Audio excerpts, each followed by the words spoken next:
let's talk about altars. Nowadays, you hear people saying, well, we are going for a prayer altar. Everybody is running around, altar, altar, altar. But what are the attributes of a legitimate, genuine altar?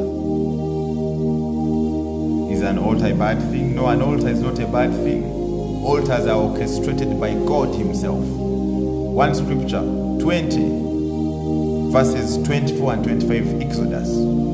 The Bible declares in verse 24, an altar of the earth you shall make for me, and sacrifice on it burnt offerings and your peace offerings, your sheep and your oxen. In every place where I cause my name to be remembered, I will come to you and bless you. 25, if you make me an altar of stone, you shall not build it of hewn stones, for if you wield your tool on it, you profane it.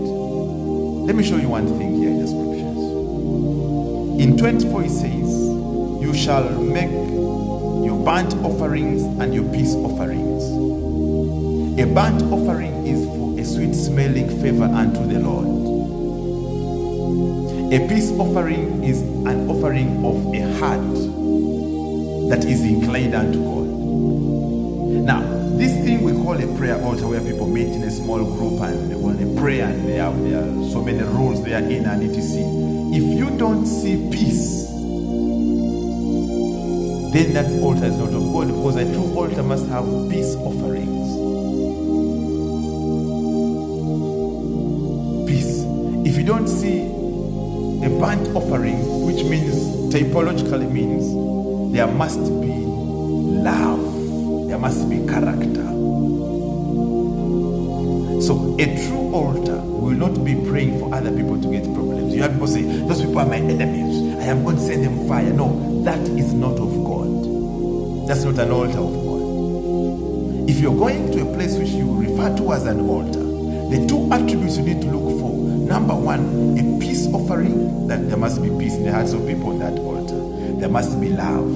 Two, a burning sacrifice. Typologically meaning, there must be an oozing of character, a character of well-wishing, a character of love, a character that makes other people feel loved and accepted. Now, that is a true altar.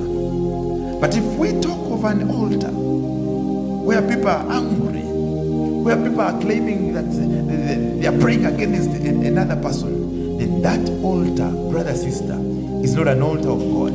And it must be an altar you should immediately, and I said immediately, flee from.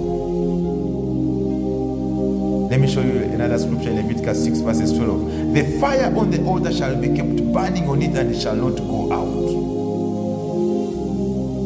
The priest shall burn on it every morning. He shall arrange the burnt offering on it, and shall burn on it the fat of the peace offerings.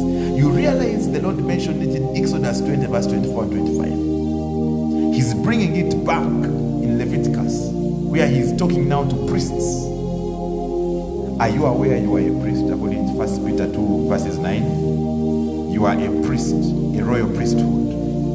You are after the order of Melchizedek, because Jesus is a high priest after the order of Melchizedek, and therefore he made us small priests. Therefore we are all priests according to 1 Peter 2:9, and we are royals. You must have peace in your inner man. Now, variable number 3, an altar is not exactly or necessarily a physical place. In the New Testament dispensation, an altar, a genuine altar, is in your heart. It's in your inner man.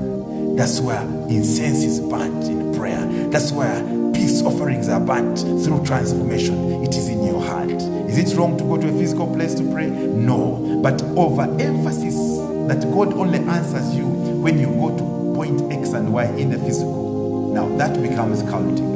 Because God, in the New Testament dispensation, has a covenant written in your inner man. It's written in your heart, in accordance with Jeremiah 31 verses 31 and onwards.